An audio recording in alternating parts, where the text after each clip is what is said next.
Here for a second, starting with the pine tree. Starting with this, actually. Word of warning.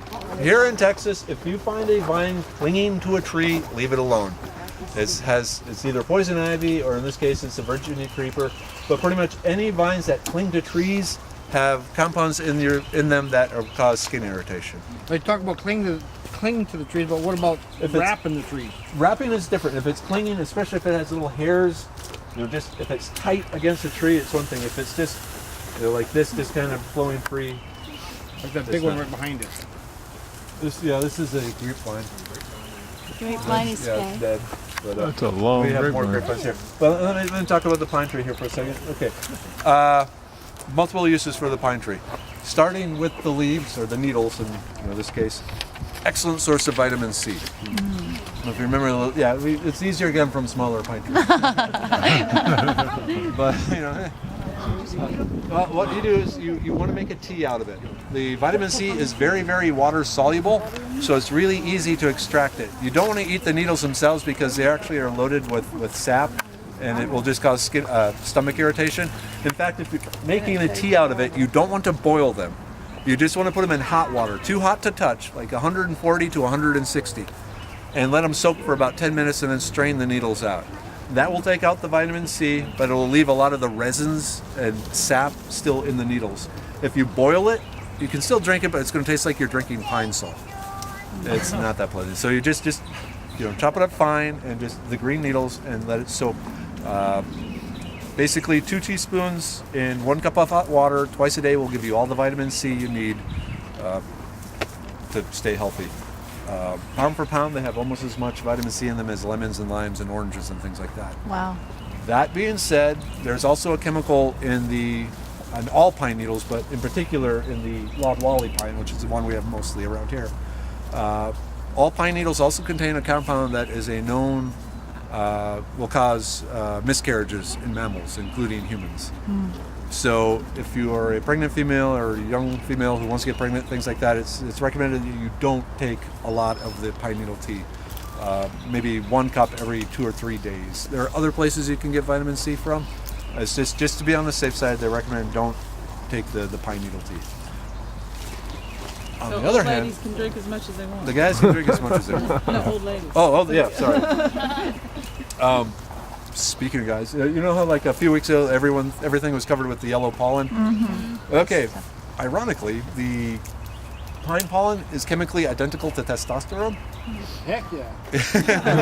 And in fact, the Native Americans, they would collect the pine bodies just when they were, or the pollen bodies just when they were starting to ripen, and store those. And then if they had a battle coming up, they'd make tea out of them or eat them, and just basically giving themselves roid rage. I've always wanted to do a study to see if the incidences of road rage and things like that increase in Houston when the pine pollen is thick everywhere, because I think it would be fascinating to see. Now you see all those guys out there licking the tops of our cars. Yeah, just out there. Like I said, if you got a business meeting, you got to be pumped up, go lick the pine pollen off the car, go to that meeting. No one is going to say no to you. They might walk you off in handcuffs, but it's worth it. But if you watch the crime reports in Houston, they do spike at this time of year too, and I don't know what's going on. I always wonder if that's something to do with it. Other parts, the inner bark, if you peel this outer bark away, the inner bark, it's the cambium layer, the growing part. It's edible, but not very good, which is really a bummer. The loblolly, the inner bark really does not taste good at all, but it does have some calories. It will help you in a survival situation. This is different compared to the sugar pines we had up in Minnesota growing up. The pine trees up there, the Native Americans, it was a staple food for them. And we used to refer to it as the bacon tree. What tree up there did you consider the sugar pines? I'm sorry, what? What actual pine tree? Oh, the white pine. The white pine? Yeah. The white pines up north. They don't grow down here. We have the yellow pine, the slash pine, and the I'm from loblolly. Wisconsin, so I've never heard the sugar pine. Yeah, well, it was just it might have been, that's why the common names are. But if you ever went to Mini Point Scout Camp up in northern Minnesota, you'd have the sugar pines. But that's just what they referred to them as the leaders. But you'd fry those up in some grease, and they taste just like bacon, like hickory smoked bacon. It was wonderful.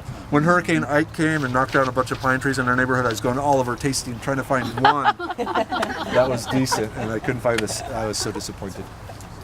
The sap from this The Native Americans have used it as a chewing gum. I've tried that. It tastes terrible, and it will pull the fillings out of your teeth. Don't use it for that way. But other things medicinally, they would soften it up and melt it. And if you had splinters or something like that, or porcupine quills, you could put the sap down. You know, as it's starting to cool, and then when you peel it away, it'll take the splinter out and things like So that. you're It'll also taking the take any hair Brazilians? out. Basically, yeah. Okay. Yeah, Pine Tree Brazil. Yeah. But anyway, yeah, this is a kid-friendly class. So that's the pine tree. The main thing is the vitamin C from the pine needles and the pollen. Oh, pine cones. Right here behind Okay. you. Okay. Oh, that one's If you're a closed. fan of pine nuts, you can get pine nuts from the pine cones, but you have to. Closed. You want to get them when the pine cone is still closed. So you want to find them when they're gray, but still tightly sealed shut. And I don't see any tightly sealed shut ones. Once they open up like this, the pine nuts have been ejected. Are those the same pine nuts you buy in the store? No, these are much, much smaller. The pine nuts you buy in the store are from the pinyon pine, which grows out in West Texas, and those are actually quite large. Yeah.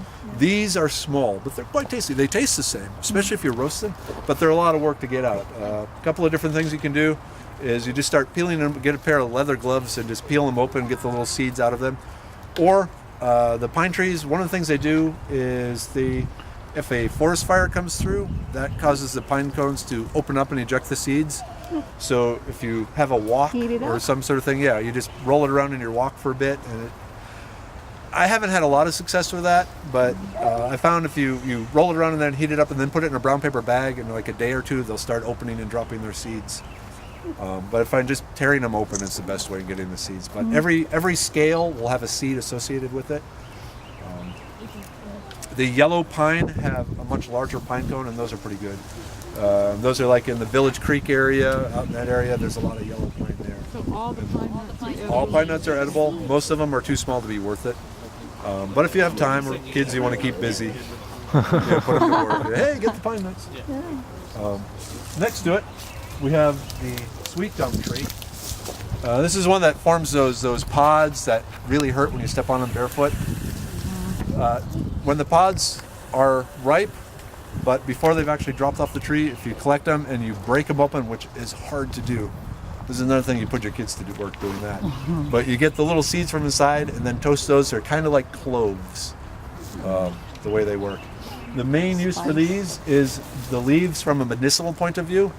There's actually some antibacterial and antifungal compounds in the leaves, and they were traditionally used as a pulp to pack wounds, just to prevent infections, and both bacterial and fungal infections.